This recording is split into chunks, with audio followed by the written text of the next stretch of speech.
Right గా details చూద్దాం. రేపు సాయంత్రం 4 గంటలకు తెలుగు రాష్ట్రాల సీఎంలు భేటీ కానున్నారు. హైదరాబాద్ ప్రజాభవన్లో చంద్రబాబు, రేవంత్ రెడ్డి సమావేశమవుతారు. తొలిసారి విభజన అంశాలపై ముఖ్యమంత్రులు చర్చించనున్నారు. ప్రధానంగా షెడ్యూల్ 9, 10లోని సంస్థల విభజనపై చర్చ జరగనుంది. విద్యుత్ బకాయిలపై చర్చించే అవకాశం ఉంది.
రేపు సాయంత్రం 4 గంటలకి తెలుగు రాష్ట్రాల సీఎంలు భేటీ కానున్నారు. హైదరాబాద్ ప్రజాభవన్లో చంద్రబాబు, రేవంత్ రెడ్డి సమావేశమవుతారు.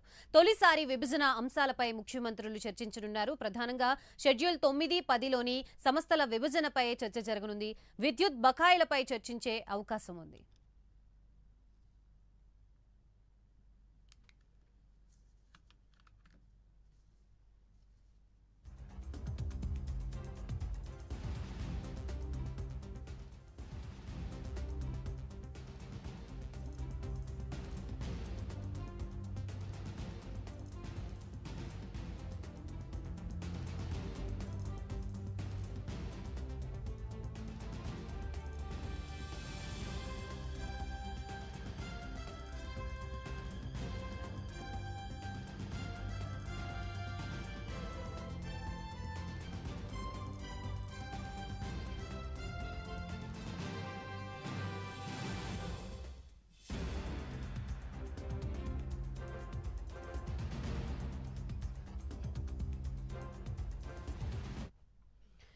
మొత్తంగా రేపు తెలంగాణ మరియు ఆంధ్రప్రదేశ్ ముఖ్యమంత్రుల భేటీ ఆసక్తికరంగా నెలకొంది. ప్రస్తుతం ఇరు రాష్ట్రాల ముఖ్యమంత్రులు ఏ అంశాలపై చర్చించే అవకాశం ఉందనే దాని గురించి మనకి పూర్తి అప్డేట్స్ ఇవ్వడానికి మా ప్రతినిధి చందు సిద్ధంగా ఉన్నారు. చందు.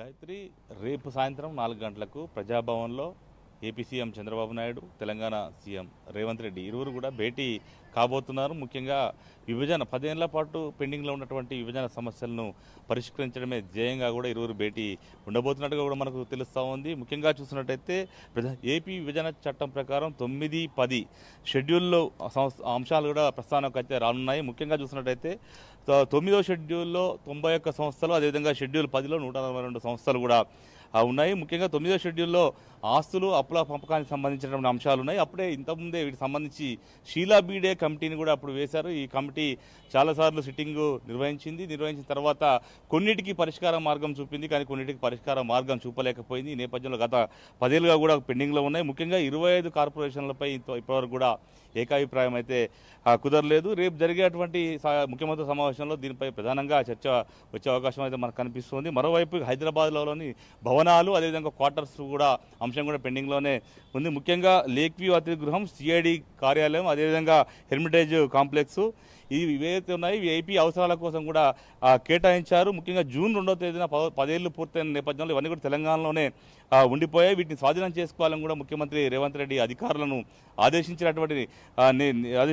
ఇంకా విభజన సమస్యలు పూర్తిగా కొలిక్కి రానందున ఆ భవనాలపై కూడా చర్చ వచ్చే అవకాశం కనిపిస్తుంది. ముఖ్యంగా మినిస్టర్ క్వార్టర్స్ కావచ్చు, అదేవిధంగా ఐఏఎస్ క్వార్టర్స్, ఎంప్లాయీస్ క్వార్టర్స్ కూడా ఏపీ కేటాయించారు. వీటన్నిటిపై కూడా చర్చించే అవకాశం కనిపిస్తోంది. ఇక మరోవైపు విద్యుత్ బకాయిల అంశంపై గత 10 ఏళ్లుగా కూడా 2 రాష్ట్రాల మధ్య వివాదం అయితే నెలకొని ఉంది. ముఖ్యంగా చూసినట్టయితే 2 రాష్ట్రాలు తమకు బకాయిలు ఉన్నాయని కూడా వాదించుకుంటున్నాయి. ముఖ్యంగా 6,000 కోట్ల రూపాయలు తమకు చెల్లించాలని కూడా ఏపీ కోరుతుంటే తమకు 1,100 కోట్ల పైగా రూపాయలు చెల్లించాలని కూడా తెలంగాణ కోరుతుంది. మొత్తంగా చూసినట్టయితే దీంతో పాటు రెండు రాష్ట్రాల మధ్య ఉద్యోగుల అంశం కూడా పెండింగ్లో ఉంది. ఎందుకంటే కొంతమంది తెలంగాణ ఎంప్లాయీస్ ఆంధ్రాలో పనిచేస్తున్నారు, ఆంధ్ర ఎంప్లాయీస్ తెలంగాణలో పనిచేస్తున్నారు. కానీ పరస్పరం వాళ్ళు ఇక్కడ వాళ్ళు అక్కడికి, అక్కడ వాళ్ళు ఇక్కడ షిఫ్ట్ అయ్యే పరిస్థితి అయితే 10 ఏళ్లలో కనిపించలేదు. ఈ నేపథ్యంలో ఈ అంశానికి కూడా పరిష్కారం చూపించాలని కూడా ఉద్యోగులు కోరుతున్నారు. మరోవైపు ఇక భద్రాచలం సంబంధించి 5 గ్రామ పంచాయతీలు ఏపీలో కలిపారు. ఈ నేపథ్యంలో ఆ పంచాయతీలన్నింటిని కూడా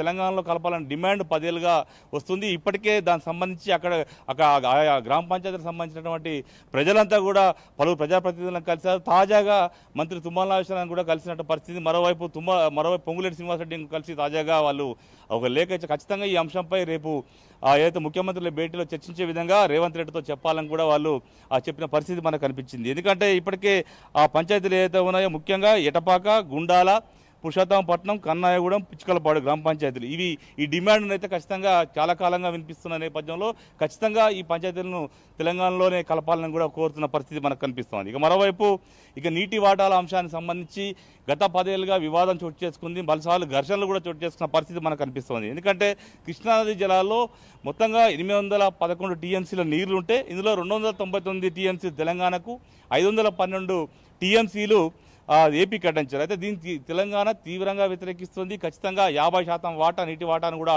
అడుగుతుంది. పలుమార్లు ఈ కేఆర్ఎంబి సమావేశాలు కూడా ఏర్పాటు చేశారు. కానీ ఈ సమావేశాలను కూడా ఒక కొలిక్కైతే రాని పరిస్థితుల్లో ఖచ్చితంగా ఈ అంశంపైన చర్చ జరిగే అవకాశం ఉంది. ఎందుకంటే గతంలో ఏదైతే ఇరు రాష్ట్రాల మంత్రులు కావచ్చు, అదేవిధంగా కేంద్ర జలశక్తి మంత్రి కావచ్చు, అధికారుల సమక్షంలో పలుసార్లు నీటి వాటాలకు సంబంధించినటువంటి చర్చలు జరిగినప్పుడు కూడా విఫలమయ్యాయి.